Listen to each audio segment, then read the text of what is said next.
ইলিয়াস হোসেন বাঘের বাচ্চা না, সত্যিকারের একটা বাঘ। সুন্দরবনের রয়্যাল বেঙ্গল টাইগারের চেয়েও বড় বাঘ।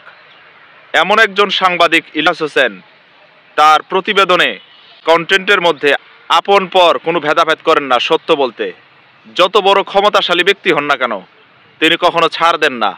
সর্বশেষ আজকে একটু আগে যে ভিডিওটা আমি দেখলাম, সেই ভিডিওটা দেখার পর ইলিয়াস হোসেন সম্পর্কে কিছু কথা বলতে না পারলে নিজের কাছে নিজে অপরাধী হয়ে থাকতাম। এই জন্য কন্টেন্টটা তৈরি করতেছি। 21শে আগস্ট গ্রেনেড হামলা মামলা নিয়ে যে তিনি কন্টেন্টটা প্রকাশ করেছেন, সেটি সত্যি অসাধারণ। সেখানে তিনি তুলে ধরেছেন এই 21শে আগস্ট গ্রেনেড হামলা একটা সাজানো নাটক ছিল। আওয়ামী লীগের নির্লজ্জ সভানেত্রী শেখ হাসিনার একটা মাস্টার প্ল্যান ছিল। সেই মাস্টার প্ল্যানের উদ্দেশ্য ছিল নিজের দলকে নিজেকে ক্ষমতায় নিয়ে আসা। তারেক রহমান, বিএনপি জামাত সরকারের ওপর দুর্নাম রটানো, মানুষের সর্বসাধারণের আপামর জনতার সিম্প্যাথি অর্জন করার উদ্দেশ্যেই এই নাটকটি সাজানো হয়েছিল। যে নাটকের মাধ্যমে ঝরে গিয়েছিল 24টি তাজা প্রাণ, আহত হয়েছিল হাজার হাজার মানুষ।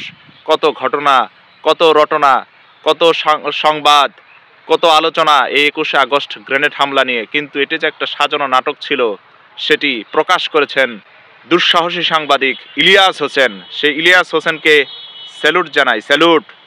তার কন্টেন্টটি দেখার পর অভিভূত হয়ে গেছি, সত্যটা জানার পর বিস্মিত হয়ে গেছি, হতবাক হয়ে গেছি। মানুষ এতটা লোভী, নির্লজ্জ হতে পারে, জাস্ট ক্ষমতায় আসার জন্য এত বড় নাটক সাজাইতে পারে। এখনও যারা ইলিয়াস হোসেনের কন্টেন্টটি দেখেননি, অবশ্যই আপনারা সেই কন্টেন্টটি দেখে আসবেন। সেই কন্টেন্টটির বিষয়ে দুই একটি কথা অবশ্যই আপনাদের জানাতে চাই। প্রথমে 21শে আগস্ট যেখানে আওয়ামী লীগের জনসভা করার কথা ছিল, সেটা ছিল রমনায়। সেখানে আগে থেকেই গোয়েন্দা সংস্থা ডিজিএফ একটা নিরাপত্তা বেষ্টনীর চাদরে ঢেকে রেখেছিল। কারণ আমরা জানি, বিরোধী দল হোক বা অন্য কোনো দল হোক, যখন কোনো জনসমাবেশ করতে চায়, প্রতিটা সরকার তাদের নিরাপত্তার ব্যবস্থা করে থাকে। সেখানে জনসমাবেশ করলে অবশ্যই এই ধরনের সাজানো নাটক ঘটানোর সম্ভাবনা থাকতো না। সবার মাত্র 2 ঘন্টা আগে তারা সবার স্থান চেঞ্জ করে তারা নিয়ে যায় তাদের কেন্দ্রীয় কার্যালয়ের সামনে, যেন তাদের নাটকটা মঞ্চস্থ করা সুবিধা হয়। সেখানে বড় বড় বিল্ডিং ছিল এবং ট্রাকে করে শেখ হাসিনা বক্তৃতা প্রদান করেছিল। এবং হামলাকারীরা শেখ হাসিনার প্রতি কতটা সদয় ছিল যে বক্তৃতা সম্পূর্ণ শেষ হওয়ার পর গ্রেনেড হামলা করে। এত গুলি, এত গ্রেনেড হামলা, এত বোমা বিস্ফোরণ, তারপরও শেখ হাসিনা ট্রাকের উপর একটা বোমা গিয়েও পড়ে নাই। শেখ হাসিনার উপর কোনো আঘাত আসে নাই, একটা গুলিও লাগে নাই। এটা কি এর আগে আপনারা কখনো চিন্তা করছিলেন ভাই? ইলিয়াস হোসেন এটা সম্পূর্ণ ঘটনাটা তথ্য প্রমাণ সহ প্রকাশ করেছেন তার প্রতিবেদনের মাধ্যমে। সবগুলো বোমা, গ্রেনেড ট্রাকের আশেপাশে পড়েছে এবং ট্রাক থেকে বহু দূরে গিয়ে পড়েছে, কিন্তু ট্রাকের আশেপাশেও পড়ে নাই।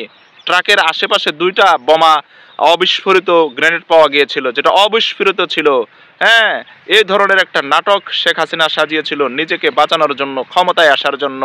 বলির পাঠা বানিয়েছিল তার আইভি রহমানকে, কারণ নাকি আইভি রহমান ছিল শেখ মুজিবুর রহমানের সাবেক প্রেমিকা। সেই একটা উদ্দেশ্য ছিল, তাকে বলির পাঠা বানানোর একটা সুযোগও খুঁজতেছিল শেখ হাসিনা, সেটা পেয়ে গেছিল 21শে আগস্ট। জজ মিয়া নাটক সাজাইছিল ভাই, জজ মিয়া নাটক।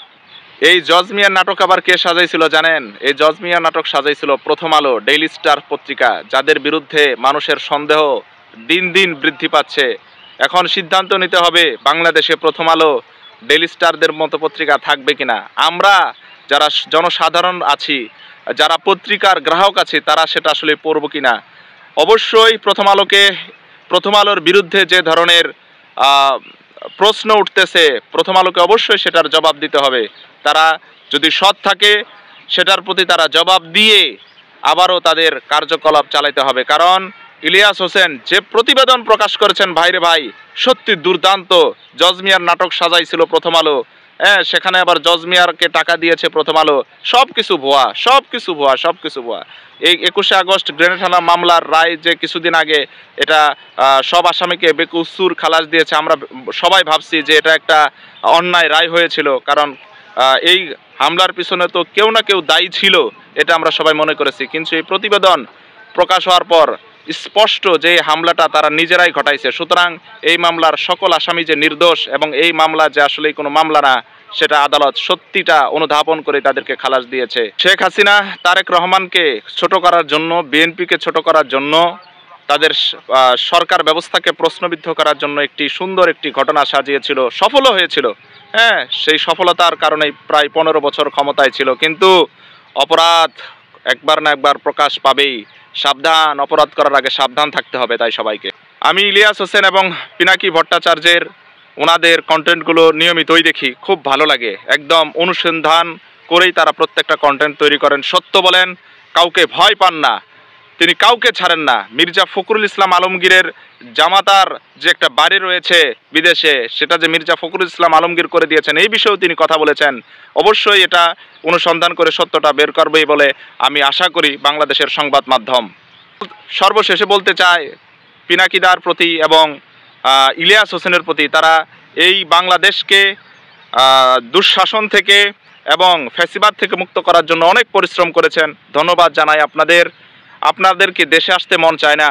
যে দেশের জন্য আপনারা প্রতিদিন নিরলসভাবে কাজ করে যাচ্ছেন, সময় দিয়ে যাচ্ছেন, সেই দেশের মাটিতে কি আপনাদের পা রাখতে মন চায় না? আপনাদের গ্রামে যেতে মন চায় না?